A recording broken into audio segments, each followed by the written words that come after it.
Just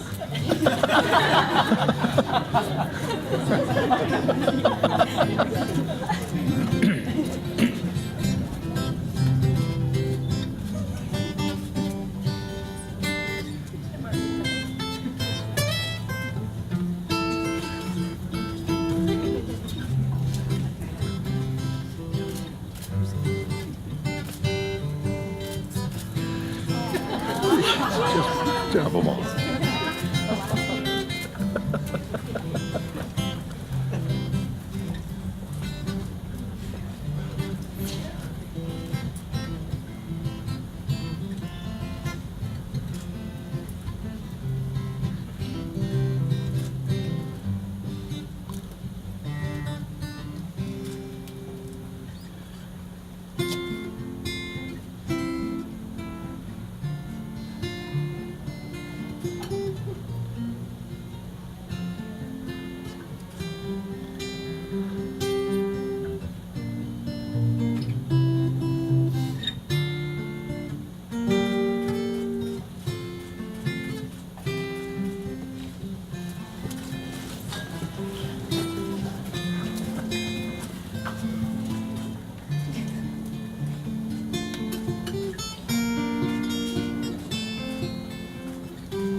Who presents this woman and this man to be married to each other?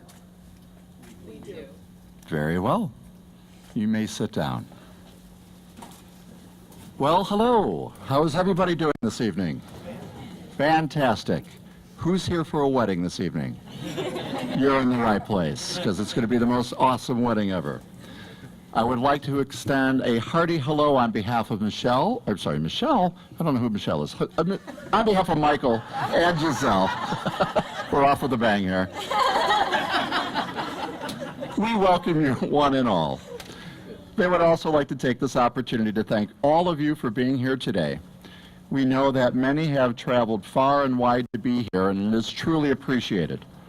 Michael and Giselle would also like to acknowledge those who have passed, but are here in spirit, including Giselle's grandparents, Harry and Helene Recking, and Ferdinand and Lovera All. Mike's grandparents, Sally Schifano, and James and Virginia Fatigati. And lastly, Giselle's aunt, Cheryl Alboria. My name is Dave Grotto, and I'm honored to be here today, not only as Giselle's godfather, but as a man given the great task of officiating this wedding between two amazing human beings. I will try to do my best. And I must admit I was a bit taken back because no one has ever asked me before to officiate a wedding. Perhaps that explains Michelle. Now, I did play in a wedding band, and I also had a close encounter with doing something really important, such as presiding in my own wedding, or participating, I should say. And so do know that I take this role very seriously. And I could not be more thrilled than to be here in front of this lovely couple. Now, don't let the wedding band thing scare you, Michael and Giselle, because I'll assure you that you'll be relieved to bust out in any bad rendition of Bad Bad Leroy Brown or their personal favorite, Dream On by Aerosmith. I may reserve that opportunity, however, for a random late-night call on your honeymoon. I thought I'd begin the ceremony with sharing a few insights with you that Giselle and Mike were kind enough to share with me. We spent some time together recently, and I asked each of them very probing questions, like, how did you meet? What makes you light up like a Christmas tree when you are in each other's presence? And what drives you absolutely crazy when you're in each other's presence? Lastly, I asked each of them, what can they do better as a couple? Before revealing those insights, I wanted to share briefly, especially for those who may not know, how Michael and Giselle first met. How many do not know how they first met, out of curiosity? Okay, well, you might find this interesting. Michael and Giselle met through a social dating app called Tinder. According to the Huffington Post, a credible source of media, Tinder is a free, location-based mobile dating app that simplifies the process of dating websites that often requires those details. Dating certainly has become complex nowadays, so it is good to have apps. Giselle explained to me how the process worked when you find someone appealing on Tinder. She simply stated to me, "Fatty swiped right." Admittedly, I didn't get the lingo at first, and it was probably as confusing for me as it was for Michael and his parents when they first met me at our annual Christmas party, when I greeted them as Cousin Eddie from the National Lampoon's Christmas Vacation. With white patent leather shoes, tight-fitting Sandsabelt slacks, and a black dickie under a transparent white sweater, they just assumed I was yet another Italian from the South Side with poor fashion sense. But back to my story. But I did find that Fatty swiped right was Tinder slang for, "Hey, it's a match. You did the right thing, and way to go. You are making some really great life choices, and gosh darn it, everybody loves you." Maybe I took a little bit of an artistic liberty. But equally important, I did find out what Fatty swipe right didn't mean. It didn't mean that Mike should watch his weight and have more conservative political leanings. Not that I have anything against a conservative viewpoint, but I was merely concerned for Mike's well-being, especially in Sally's house. But more importantly, and more seriously, I love you, Sally. I learned that Mike and Giselle's relationship has grown steadily over the 4+ years that they've known each other. And what started as a pre-date enhanced by Patron and long conversation has blossomed into a loving relationship, but certainly not without life's challenges. But those challenges have made them grow together, and now they know the needs of one another. Mike knows that he can never leave their home without receiving a kiss from Giselle, regardless if she is half asleep when she delivers them. Giselle knows that whatever they do together is infinitely better than going it alone, and she can't imagine a life without Michael. And they both attested that together that they can overcome hardships and embrace that all that life has to offer. Besides, as Giselle has shared with me, we've already seen the skid marks. I'm assuming that's referring to life's. I would like to invite Susie to share a reading today from 1 Corinthians. I wanted to inform you that Hall & Oates are Mike and Giselle's favorite band, so I thought I'd take a little liberty to quote this dynamic duo from their hit, Sarah Smile, about the commitment that they are ready to make to each other.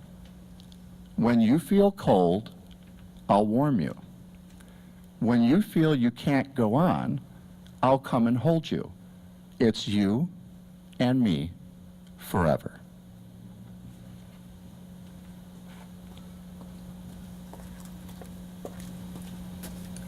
A reading from 1 Corinthians 13, verse 1 through 13. If I speak in tongues of men and of angels, but have not love, I am only a resounding gong or a clanging cymbal. If I have a gift of prophecy and can fathom all mystery and all knowledge, and if I have faith that can move mountains but have not love, I am nothing.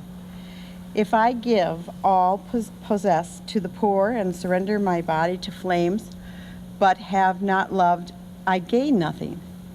Love is patient, love is kind. Love does not envy, it does not boast, it is not proud, it is not rude, and it is not self-seeking. It is not easily angered. It keeps no record of wrongs. Love does not delight in evil, but rejoices with the truth. It always protects, always trusts, always hopes, and always perseveres. Love never fails. But where there are prophecies, they will cease. Where there are tongues, they will be still. Where there is knowledge, it will pass away. For we know in part, and we prophesy in part, but when perfection comes and imperfection disappears. When I was a child, I talked like a child. I thought like a child. I reasoned like a child. But I became a man, and I put childish ways behind me. Now we see but a poor reflection as in the mirror. Then we shall see face to face. Now I know in part, then I shall know fully, even as I am fully known. And now these three remain, faith, hope, and love. But the greatest of these is love.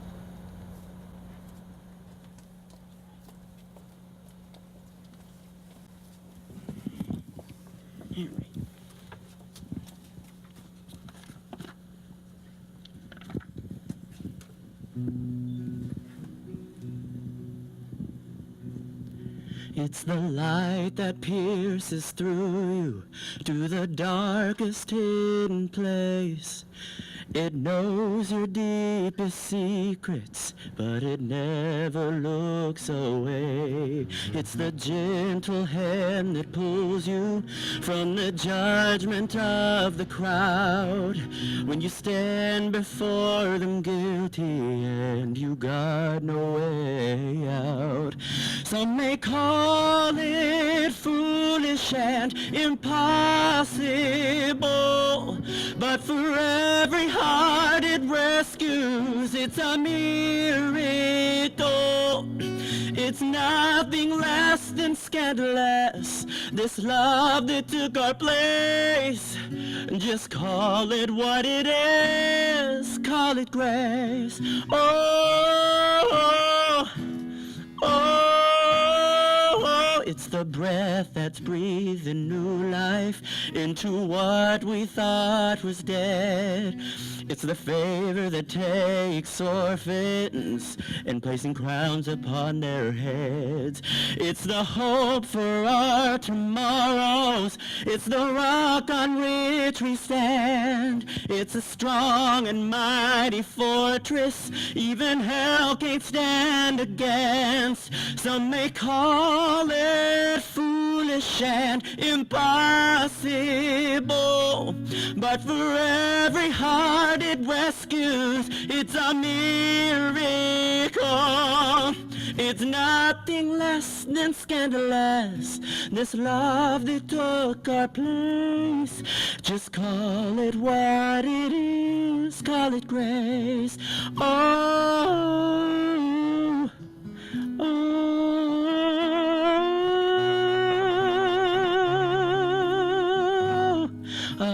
amazing, unshaking.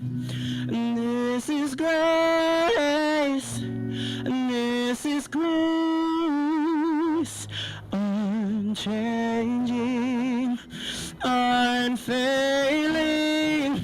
This is grace, this is grace. Some may call it foolish and impossible, but for every heart it rescues, it's a miracle. It's nothing less than scandalous, this love that took our place. Oh, call it what it is, call it grace. Oh, oh,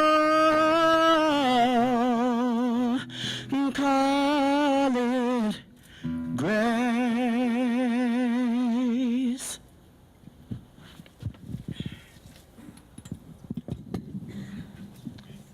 Rachel, please join us and read Sonnet 116.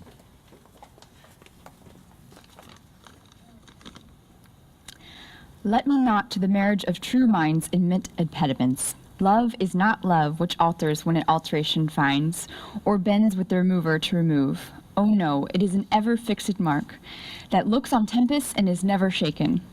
It is the star to every wandering bark, whose worth's unknown, although his height be taken. Love's not time's fool, though rosy lips and cheeks within his bending sickle's compass come. Love alters not with his brief hours and weeks, but bears it out, even to the edge of doom. If this be error and upon me proved, I never writ, nor no man ever loved.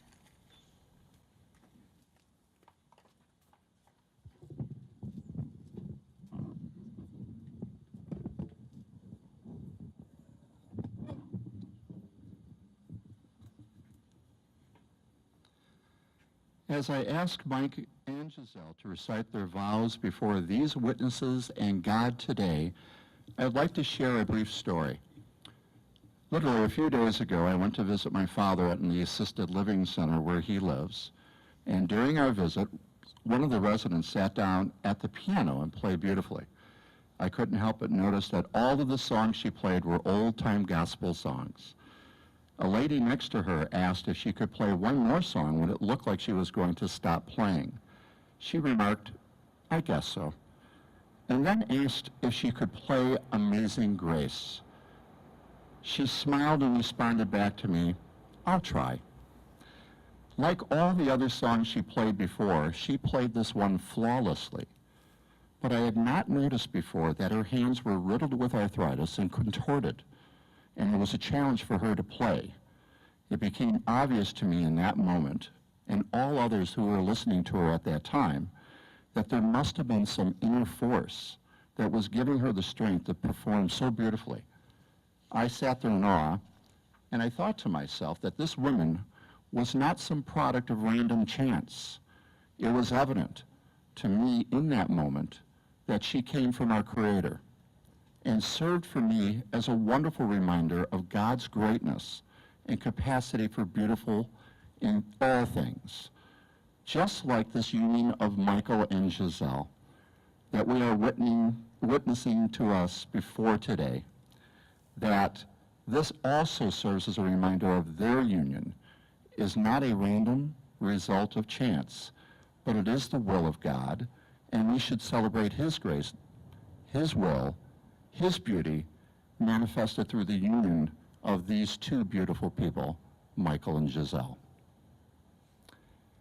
Giselle and Mike, I ask you to exchange your vows.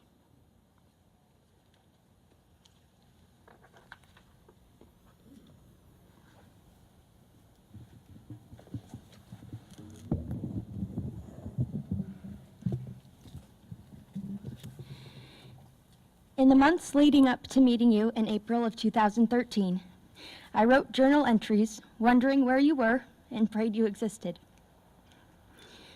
My very specific checklist had gotten quite long. But out of the blue, as fate would have it, a new app called Tinder told me my dream guy Sox fan only lived 2 short miles away. My life would never be the same. You make me feel safe and loved. You make me smile, even on the saddest days. You make me feel like the most mundane days are the greatest days of our lives.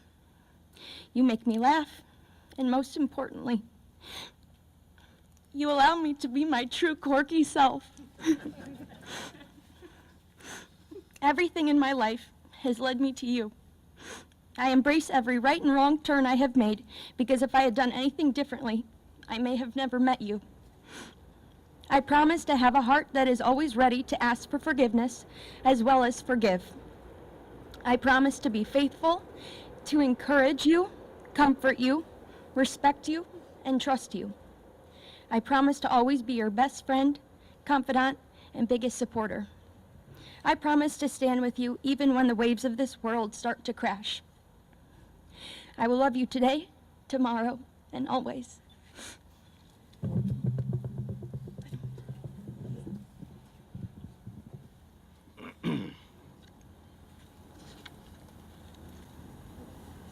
Giselle, what can I say right now that hasn't been said? What can I say that everyone here doesn't already know? You often joke that all my friends like you more than me. To which I respond, I'm pretty sure it's my family too. A couple weeks ago, my Aunt Susie made the comment, doing something with Giselle is like doing something for the very first time. It doesn't matter if it's a trip to Jamaica, Wisconsin State Fair, Buffalo Wild Wings, or stopping by our parents' house. The joy you bring is contagious and constantly puts a smile on my face each and every day. You are the light of my life. Each and every day is made better by the happiness you bring me and everyone around you. You are beautiful inside and out, kind, generous, and full of love. I love the life we created and the traditions we've started. White Sox opening day, a German Christmas dinner, and Shark Week. I look forward to continuing these traditions and creating many more. Not too long ago, you asked me if this day would ever come.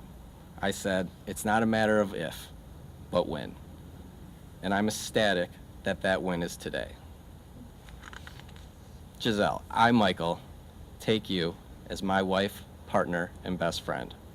Your love for life makes me strive to be a better man, which I will now do with you by my side, and I along yours. I pledge to laugh with you, cry with you, and grow with you through the good, bad, and best times. I will unconditionally love you now and forever.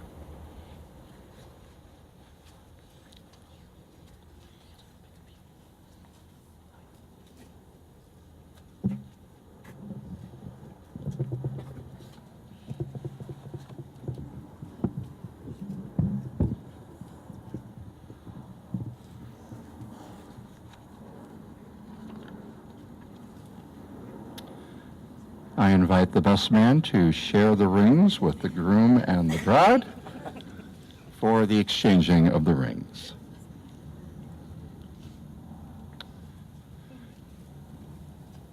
Giselle, if you would please repeat after me.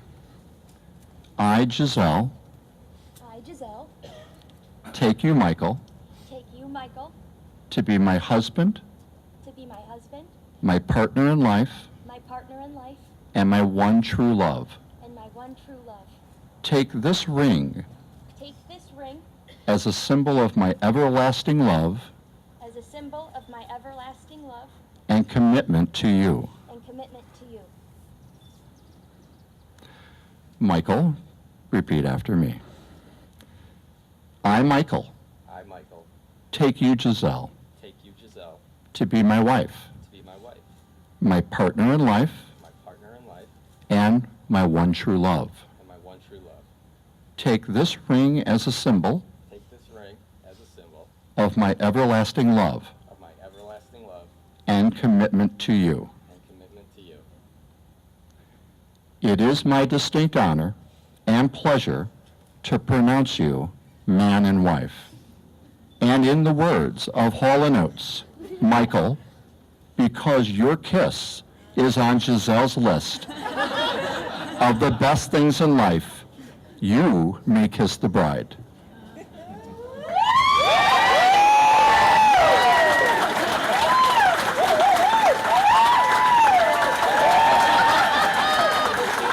Please join me in congratulating Mr. and Mrs. Fatigati.